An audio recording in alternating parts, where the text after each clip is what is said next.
রাজনৈতিক ভাবেই আওয়ামী লীগকে মোকাবেলা করা যেত। এখন তো আপনার এটা করে লাভ হবে না। আমাদের এখানে তো আন্তর্জাতিক অর্থাৎ পরাশক্তি গুলো কিন্তু এখনো অ্যাক্টিভ।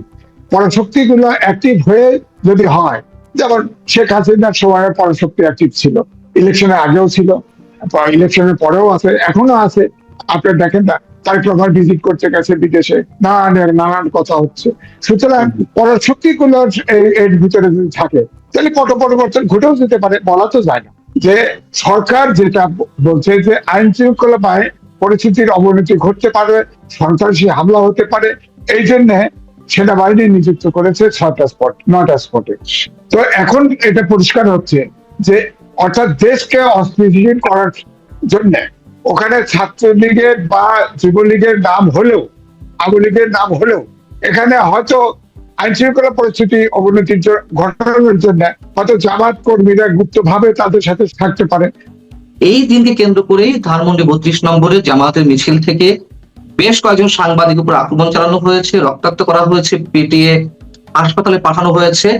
নিশ্চয়ই আপনি কারণটি জানেন। তারপরে আমি দর্শকদের উদ্দেশ্যে বলি যে আওয়ামী লীগ বিরোধী মিছিল করছিল জামাত, তারপরে সাংবাদিকদের পক্ষ থেকে একজনের প্রশ্ন নেওয়া হবে এমন একটা বক্তব্য দেওয়া হয় ওই মিছিলের ছিলেন অগ্রভাগে। তো সাংবাদিকরা প্রতিবাদ জানাচ্ছে যে কেন একজন, আমাদের তো অনেক ধরনের প্রশ্ন আছে। এই একটা পর্যায়ে তার উপর আক্রমণ চালানো হয় এবং রক্তাক্ত করা হয়। আপনি কি বলবেন এই জায়গায় দাঁড়িয়ে? আসলে সন্ত্রাস কারণ ধন্যবাদ আপনাকে। দেখেন, আওয়ামী লীগ প্রথমে যেটা হচ্ছে ডক্টর মোহাম্মদ ইউনূস এই পরিস্থিতি সৃষ্টি করেছে। তিনি যদি যথাসময়ে নির্বাচন দিতেন, অর্থাৎ সর্বোচ্চ 6 মাসের ভেতরে নির্বাচন দিতেন, তাহলে হয়তো রাজনৈতিক ভাবেই আওয়ামী লীগকে মোকাবেলা করা যেত, অর্থাৎ নেপালের মতো হয়তো ঘটনা ঘটত। এখন যেভাবে আপনি খেয়াল করে দেখেন, বিএনপি আওয়ামী লীগ প্রত্যেকটা ঘরে ঘরে সমর্থক আছে। তারা হয়তো এইরকম গ্রেপ্তার নির্যাতনের জন্য তারা হয়তো আত্মগোপনে আছে, কিন্তু সমর্থক তো কেউ মারে না। বাংলাদেশের মাটি সোনার চেয়েও খাঁটি বলা হয়। এই যে বিএনপি জামাত আন্দোলন করেছে, কত আওয়ামী লীগের সময় 15 বছর নির্বাচন হয় না, গুম খুন অনেক কিছু ঘটেছে, কিন্তু কোন সমর্থক কিন্তু দল বদলায়নি, তারা নিষ্ক্রিয় হয়েছে অনেকে, কিন্তু দল বদলায়নি। তো এখন যেটা হয়েছে যে সরকার যেটা বলছে যে আইন শৃঙ্খলা বাহিনী পরিস্থিতির অবনতি ঘটতে পারে, সন্ত্রাসী হামলা হতে পারে, এই জন্য সেনাবাহিনী নিযুক্ত করেছে 9টা স্পটে। তো এখন এটা পরিষ্কার হচ্ছে যে অর্থাৎ দেশকে অস্থিতিশীল করার জন্য ওখানে ছাত্রলীগের বা যুবলীগের নাম হলেও, আওয়ামী লীগের নাম হলেও, এখানে হয়তো আইন শৃঙ্খলা পরিস্থিতি অবনতির ঘটানোর জন্য হয়তো জামাত কর্মীরা গুপ্তভাবে তাদের সাথে থাকতে পারে, সন্ত্রাসীরাও থাকতে পারে। এটার প্রমাণ যে নাইলে জামাত কেন আপনার আওয়ামী লীগকে আক্রমণ করতে যাবে বলেন? এই যে আন্দোলন করতে গেছে, একই সময় তারা আন্দোলন করবে। বিএনপি তো মাঠে আছে, বিভিন্ন আমি দেখলাম টেলিভিশনে বিভিন্ন স্পটে সব জায়গায় 9টা জায়গায় তারা পুলিশ যেটা মনে করেছে যে সেখানে সংঘাত সংঘর্ষ হতে পারে, আইন শৃঙ্খলা পরিস্থিতি অবনতি ঘটতে পারে, সেখানে তো বিএনপি তো একটি স্বাচ্ছন্দ্য ভাবে মিছিল করছে, তারা আছে। তো সুতরাং আমি মনে করি এটা কিন্তু বাইরে যতই বলেন, আওয়ামী লীগ তো একটা বড় সংগঠন, এটা কোনো সন্দেহ নাই, সব জায়গায় সমর্থক নেতা কর্মী আছে।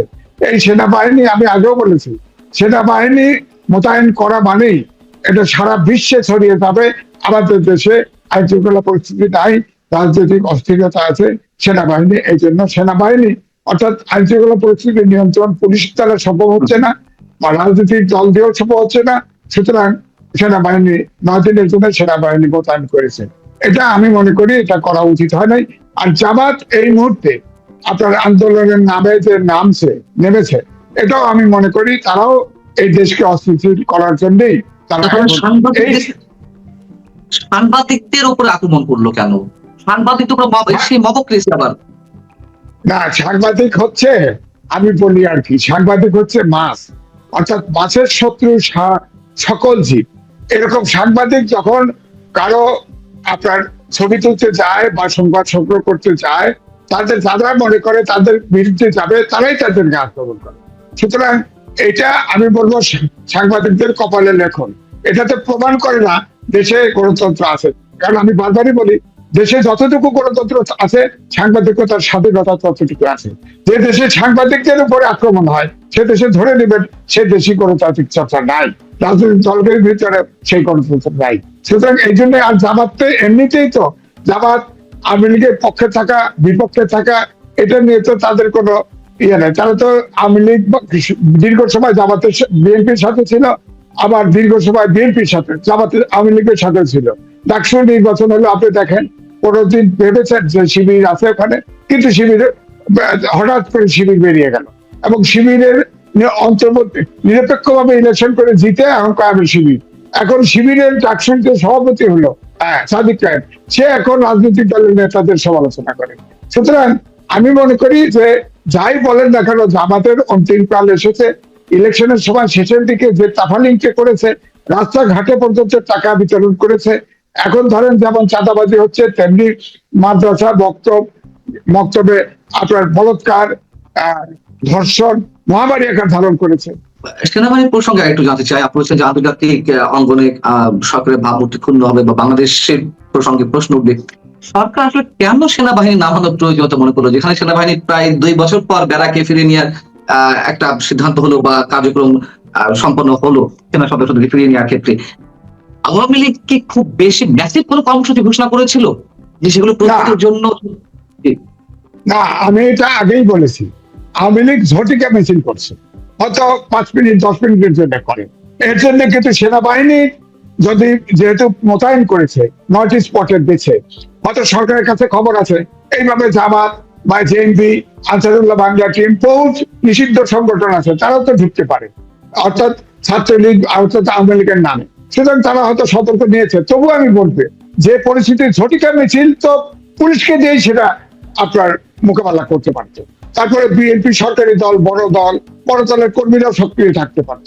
কিন্তু সেনাবাহিনীর মোতায়েন করা মানেই সারা বিশ্বে নিউজ হবে যে দেশের আইন শৃঙ্খলা বাহিনী, এই যে আজকে যেমন বললেন জামাত কিন্তু সারা বিশ্বেই একটা দক্ষিণপন্থী সন্ত্রাসী দল হিসেবে পরিচিত।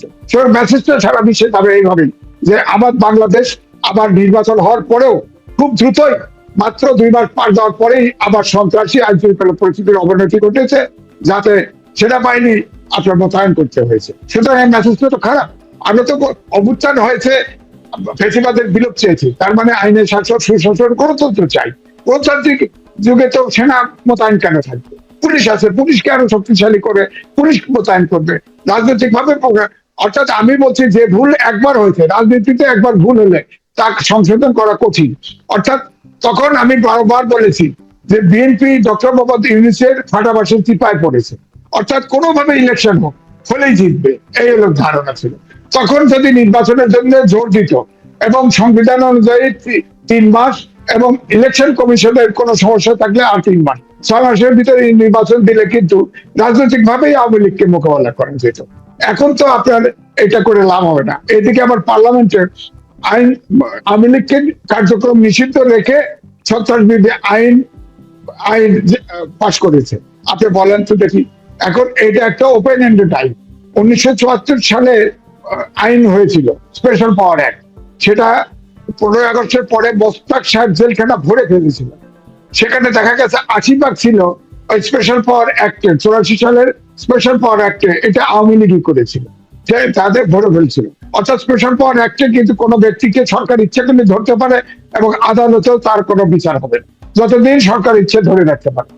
এইভাবে যে এই যে ইউনূসের অধ্যাদেশ যে এই পার্লামেন্টে যে সন্ত্রাস বিরোধী আইনের সাথে ঢুকিয়ে দিয়ে পাশ করলো, এখন ধরেন জামাত আন্দোলন করতে গিয়ে ওয়াকআউট করবে, আন্দোলন করতে গিয়ে আইন শৃঙ্খলা পরিস্থিতির অবনতি ঘটলো, তখন তো 2/3 মেজরিটি বিএনপির আছে পার্লামেন্টে, আর বিএনপিকে নিষিদ্ধ করতে পারে। আবার যদি জামাত কোনোদিন ক্ষমতায় আসে, বিএনপিকে নিষিদ্ধ করতে পারে। আবার আওয়ামী লীগ যদি 5 বছর 10 বছর 20 বছর পরে ক্ষমতায় আসে, সেও ইচ্ছে করলে বিএনপি বা জামাতকে নিষিদ্ধ করতে পারে। সুতরাং এ ধরনের আইন কালো আইন হিসেবে আমি দেখি, যে আইন সবার ঘাড়ে খড়গ হিসেবে দাঁড়ায়, সেই আইন গণতন্ত্রের দিকে অচল। আমি মনে করি এই আইন করা ঠিক হয়। এখন আমরা আবার দেখলাম যে সোমবার জাতীয় সংসদে বিএনপি দলীয় এক সংসদ সদস্য তিনি দাবি করছেন যে 71 ভূমিকার জন্য জামাতকে নিষিদ্ধ করতে হবে। আসলে কি এগুলো শুধু রাজনৈতিক বক্তব্য, নাকি একটা হুমকির মধ্যে ফেলা, নাকি সত্যি নিষিদ্ধ করতে চায় জামাতকে 71 ভূমিকার কারণে? না, এটা 2 রকম হতে পারে। একটা, জামাতকে আইন করছে, জামাত তো বসা ছিল সংসদে, তখন ভাবছে আওয়ামী লীগ নিষিদ্ধ হচ্ছে, কার্যক্রম নিষিদ্ধ হচ্ছে, তাহলে এটা ভালোই, জামাত খুশি খুশি লাগবে। এনসিপি কিন্তু সংসদে ছিল না। এখন এটা কথার কথা জামাতকে ভয় দেখানোর জন্য হতে পারে, তবে এটা তো ঠিক আইন যেহেতু আছে জামাতকে কার্যক্রম ইজিলি নিষেধ করতে পারে, চুপচাপ মেজরিটি আছে। সুতরাং এই আইন জামাত সমর্থন দেওয়া ঠিক হয়নি, সংসদে বলা উচিত ছিল আমরা রাজনৈতিক ভাবে আওয়ামী লীগকে মোকাবেলা করবো, নিষিদ্ধ করে করা উচিত। তারা এটা বিরোধিতা করা উচিত ছিল। যারা এটার পক্ষে আছে আমি মনে করি তার ভিতরে গণতন্ত্রের মানসিকতা নাই, তার ভিতরে গণতান্ত্রিক চর্চা নাই, সে গণতন্ত্রে বিশ্বাস করে এটা আমি মনে করি না। এখন আমার বক্তব্য হচ্ছে একটি দেশ আপনার গণতন্ত্র না হলেও, রাজতন্ত্র না হলেও, সমাজতন্ত্র হলেও কিন্তু একটা দেশ উন্নত হতে পারে, কিন্তু সাংবাদিকদের জন্য গণতন্ত্র দরকার। কারণ যে দেশে গণতন্ত্র নাই সেই দেশে গণমাধ্যমের স্বাধীনতা নেই। সুতরাং এই যে গণমাধ্যমের স্বাধীনতা নাই, এই জন্য জামাত ইসলাম সাংবাদিকদের, যে কোনো দলই হোক আপনি দেখেন জামাত ইসলাম সাংবাদিকদের নিগৃহীত করে। এই যে ধরেন এখনো সাংবাদিক বহু গ্রেপ্তার আছে, তাদের ভিতরে ফৌজদারি অপরাধ যদি কেউ করে তার বিচার হবে, সমস্যা নেই। কিন্তু সাংবাদিকদের খুনের মামলা দিয়ে রাখে, বলেন খুনের মামলা, সে সাংবাদিক কোনো খুন করছে এটা বিশ্বাস করতে হবে আমাকে? বলেন, কোনো কেউ বিশ্বাস করে না, কিন্তু খুনের মামলা দিয়ে আটকায় রাখছে, এগুলো তো হয় না। এই জন্য রাষ্ট্রদ্রোহী মামলা আছে, খুনের মামলা আছে, সাংবাদিককে এটা করে না। সাংবাদিক ফৌজদারি অপরাধ যদি করে তার ফৌজদারি অপরাধের বিচার হবে, কিন্তু সাংবাদিককে আটক করবে কেন, সাংবাদিককে নির্যাতন করবে কেন? আমাদের তো নিয়ম আছে, কোন সংবাদ যদি পরিবেশনা কিছু ভুল ত্রুটি হয় তার জন্য আমরা রিজয়েন্ডার স্থাপিত, কারেকশন দিই, কারেকশন দিই। আর সাংবাদিকদের সমন জারি করার আগে কেন গ্রেপ্তার করা হবে বলেন?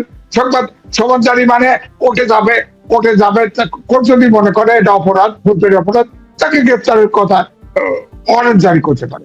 কিন্তু তার আগেই আপনি ধরে নিয়ে তারপরে মামলা দেন। ধরেন আমাদের সাংবাদিক আপনিও গ্রেপ্তার হয়েছিলেন, ধরে নিয়ে ওই যে আনিস আলিমকে গ্রেপ্তার হয়েছে, ধরে নিয়ে তারপরে মামলা দেন। হ্যাঁ, এটা কোনো কথা হলো? তাহলে দেশে গণতন্ত্র আছে বলেন? এই জন্য বলি যে যতটুকু গণতন্ত্র যে দেশে ততটুকু গণমাধ্যমের স্বাধীনতা। আমাদের দেশে গণতান্ত্রিক চর্চা আপনিও হতে পারেন, আপনাকে ধরে নিয়ে মামলা দিতে পারেন। হ্যাঁ, হতে পারে, কারণ ধরে নিতে তো মামলা লাগে না, ধরে নিয়ে মামলা সাজায় দিবে। দেখা যাবে যে আপনি মনে করেন আমি খুনের মামলা আসামি হয়ে গেছি, হতে পারে, হতে পারে। আমি তো মামলা করেছি, কারণ প্রেস ক্লাবের নির্বাচনের নটরবর্তী হচ্ছে, আমি মামলা করেছি, মামলা কোর্ট অ্যাকসেপ্ট করেছে, সমনও জারি হয়েছে। এই মামলা কতদূর আগাবে তা জানি না, তবে আমি সাহস করে মামলা করেছি। তো হয়তো আমাকে ধরে নিয়ে যেতে পারে, আমাকে ঝামেলা ফেলতে পারে, সমস্যা নাই। আবার টক শোতে করি, এখন এখানে একটা শব্দ কোথায় দিয়ে ফটোকার্ড একটা ছেপে দিল, আমি নাকি বলছি বাংলাদেশ মানেই আওয়ামী লীগ, আওয়ামী লীগ মানেই বাংলাদেশ, ফটোকার্ড আমার ছবি দিয়ে ছেপে দিচ্ছে। বলেন, আমি এই কথা তো কোনোদিন বলি নাই। এখন ওই ফটোকার্ড দিয়ে আমাকে ধরে নিয়ে গেল, ধরে নিয়ে আবার কয়েকদিন জেলখানায় রেখে একটা খুনের মামলা দিয়ে দিল, অথবা রাষ্ট্রদ্রোহী মামলা দিয়ে দিল। রাষ্ট্রদ্রোহী মামলা তো খুনের মামলার মতোই। সুতরাং আমি মনে করি সাংবাদিকদের দৃশ্যতা, যতদিন দেশে উগ্রপন্থী থাকবে, সন্ত্রাসী দল থাকবে, গণতন্ত্র থাকবে না, ততদিন পর্যন্ত সাংবাদিকরা নিরাপদ না, এটি আমি বলি। যেমন তার সংসদে দাঁড়ায় করলো না যে আমার বাবা মুক্তিযোদ্ধা ছিল, তিনি শহীদ হয়েছেন, আমার ফ্যামিলিতে 12 জন মুক্তিযোদ্ধা আছে, তাই তার বাপও বেঁচে আছে, মাও বেঁচে আছে। বলেন, তাকে তো নৈতিক খলনজনিত অপরাধে সংসদ থেকে তখনই স্পিকার বের করে দেওয়া উচিত ছিল, প্রমাণ হওয়ার সাথে হলো। আপনি দেখেন কোন জাতীয় ইস্যু, ন্যাশনাল ইস্যু সংসদে আলোচনা হয়নি, সব জায়গায় দেখেন। এই জন্য আমি বলি যে কুসুম কুসুম সম্পর্ক সরকারি দল আর জামাত ইসলামের ভিতরে কুসুম কুসুম সম্পর্ক আছে। আবার মাঝে মধ্যে মাইনাস পাওয়ার জন্য, অর্থাৎ আগামী নির্বাচনে যাতে ভালো করে জামাত ইসলাম, এই জন্য আবার মাঠেও যায়, মাঠে যায় কিন্তু শান্তিপূর্ণ ভাবে মিছিল করে, চাপালিং করে না, কারণ করে না, কারণ তারা তো সংসদে একটা আইন করে রেখেছে, ওরাও মাথার ভিতরে কাজ করেছে। এই আমার শেষ প্রশ্ন একটা গুরুত্বপূর্ণ বিষয়, সেটি হচ্ছে যে আওয়ামী লীগের প্রতিষ্ঠা বার্ষিকী উপলক্ষে সেনা মোতায়েন নিয়ে নানান ধরনের প্রশ্ন ছিল। আজকে একটা সংবাদ সম্মেলন, নিয়মিত প্রেস ব্রিফিং এ প্রধানমন্ত্রী তথ্য বিষয়ক উপদেষ্টা ডাক্তার জাহিদুর রহমানের উপস্থিতিতে, তো সেখানে আওয়ামী লীগ সম্পর্কে প্রশ্ন করা হয়েছে। তিনি যেটি বলছেন নিশ্চয় আপনার চোখে বেঁধেছে, তারপর আমি একটু বলি এক লাইন, যে কার্যক্রম নিষিদ্ধ থাকা আওয়ামী লীগের রাজনৈতিক দল হিসেবে নিষিদ্ধ হবে কিনা, থাকবে কিনা সেই বিষয়ে চূড়ান্ত সিদ্ধান্ত নেবে আদালত। মানে এটি এখন আদালতের কাছে কেন চাপিয়ে দেওয়া হচ্ছে? মানে আপনি আমরা ধারণা করছিলাম হয়তো আদালত পর্যন্ত যেতে পারে, এখন সেই সরকারের মুখ থেকে ইচ্ছাকৃত ভাবে বের করা হলো। আসলে সরকারের পরিকল্পনা কি? না, পরিকল্পনা তো অনুমানে করা যায়। ডাক্তার জাহিদুর রহমান তো আউলাবাদ দিছে, যে সে একটা বলছে না যে স্থানীয় সরকার নির্বাচনে যেহেতু প্রতীক নির্বাচন হবে না, সুতরাং ওখানে যদি বিশুদ্ধ যদি কোনো আওয়ামী লীগের কেউ দাঁড়ায়ও, তাহলে সে নির্বাচন করতে পারবে, এরকম একটা ছিল। এরপরে তো আওয়ামী লীগ সক্রিয় হওয়ার চেষ্টা করতেছে। এই জন্য আমি বলি যে এবারে যে আবার বললো, এতে মনে হয় যে হয়তো দেখুন ট্রাইব্যুনালে আওয়ামী লীগের এখনো বিচার হচ্ছে, হয়তো একটা বিচারের সময় লিখে দিল যে আওয়ামী লীগ সন্ত্রাসী দল, তাকে নিষিদ্ধ করা যাবে বলে দিল, তাহলে আইন কোর্ট করে দিয়েছে, নিষিদ্ধ করে দিল, হতে পারে, হতে পারে। তো সুতরাং এটা অনুমান করা যায়। বাস্তবতা কি বলছে? রাজনীতি কি আরো সাংঘর্ষিক হতে যাচ্ছে, উত্তপ্ত হতে যাচ্ছে? যুদ্ধাঙ্গী মনোভাব নিয়ে প্রত্যেকে প্রস্তুতি নিচ্ছে একে অপরের সংঘর্ষে লিপ্ত হওয়ার জন্য। না দেখেন, রাজনীতি পট পরিবর্তনের চেষ্টা তো আওয়ামী লীগ করবেই, তবে পরিস্থিতিতে এখনো ওরকম হয় নাই যে হঠাৎ করে রাজনৈতিক পরিবর্তন ঘটতে পারে। আমাদের এখানে তো আন্তর্জাতিক অর্থাৎ পরাশক্তিগুলো কিন্তু এখনো অ্যাক্টিভ। পরাশক্তিগুলো অ্যাক্টিভ হয়ে যদি হয়, যেমন শেখ হাসিনার সময় পরাশক্তি অ্যাক্টিভ ছিল, ইলেকশনের আগেও ছিল, ইলেকশনের পরেও আছে, এখনো আছে। আপনি দেখেন না, তারেক রহমান ভিজিট করতে গেছে বিদেশে, নানান কথা হচ্ছে। সুতরাং পরাশক্তিগুলো এর ভিতরে যদি থাকে, তাহলে পট পরিবর্তন ঘটেও যেতে পারে, বলা তো যায় না, বলতে তো পারবো না। সুতরাং আমি মনে করি আমাদের দেশে রাজনীতিবিদরা এখনো যেহেতু গণতান্ত্রিক চর্চা না, আমরা জাতীয় গঠন করতে পারিনি, 55 বছর পড়েছি, আমরা জাতি গঠন করতে পারিনি। আমি আগেও বলেছি 10-12 প্রকার শিক্ষা ব্যবস্থা আছে, আলিয়া মাদ্রাসা আছে, কওমি মাদ্রাসা আছে 20,000-এর, এবং আমরা সবাই মাস্টার ডিগ্রি দিই। এই মাস্টার ডিগ্রি একটা জাতীয় ইস্যুতে আপনার 12 প্রকারের চিন্তা আমরা করি, যার ফলে আমাদের কোনো জাতীয় ইস্যুতে আমরা ঐক্যবদ্ধভাবে চিন্তা করতে পারি না। আমরা দুর্ভাগা জাতি, দেশ স্বাধীন হয়েছে মুক্তিযুদ্ধ করে, কিন্তু আপনি দেখেন ভারতের সাথে বাংলাদেশের ক্রিকেট খেলা দেন, ভারতের সমর্থক পাবেন, পাকিস্তানের সাথে খেলা দেন, পাকিস্তানের সমর্থক পাবেন, এরকম অভাগা জাতি কমই পাবেন। অর্থাৎ আমাদের ভিতরে জাতীয়তাবাদী ফিলিংসটা কিন্তু এখনো গড়ে ওঠে নাই, কারণ আমরা জাতি গঠন করতে পারি। অভ্যুত্থান একটা হয়েছে, এটা তো বিপ্লব হয়নি, অভ্যুত্থান হয়েছে, কিন্তু বিপ্লব হলে মানুষের তো আপনার লেনিন, তারাও 2 যুগ লাগছে কালচারাল বিপ্লব করে মানুষের মানসিকতা পরিবর্তন করছে। আমাদের দেশে তো অভ্যুত্থান হয়েছে, একটা সরকারকে আমরা তাড়িয়ে দিয়েছি, এটা তো কোনো বিপ্লব না, অভ্যুত্থান ঘটেছে। সুতরাং আমরা কিন্তু এই শুরু থেকে, দেশ স্বাধীন হওয়ার পর থেকে আমরা জাতি গঠনের সময় কোনো দলই কিন্তু মনোযোগী হয় নাই। রাজনৈতিক দলই তো জাতি গঠন করবে, আমি তো করবো না, আমি জাতির অংশ। আবার আইন প্রয়োগ থাকবে, আইনের শাসন থাকবে, সুশাসন থাকবে, আমি জাতি হিসাবে আমি মান্য করব। এটা হলো আমার জাতি সচেতন নাগরিক হিসেবে আমার দায়িত্ব। কিন্তু সেভাবে তো হচ্ছে না, আইনের শাসন তো বলবৎ না। আবার পক্ষের লোক হলে সে গ্রেপ্তার হবে, তারপরে আবার আপনাকে আস্তে করে জামিন দিয়ে ছেড়ে দেওয়া হবে, আমার বিপক্ষে হলে জেলে পুড়ে আবার ধরে নিয়ে খুনের মামলা দিয়ে দেবো। এভাবে তো জাতি গঠন হবে না।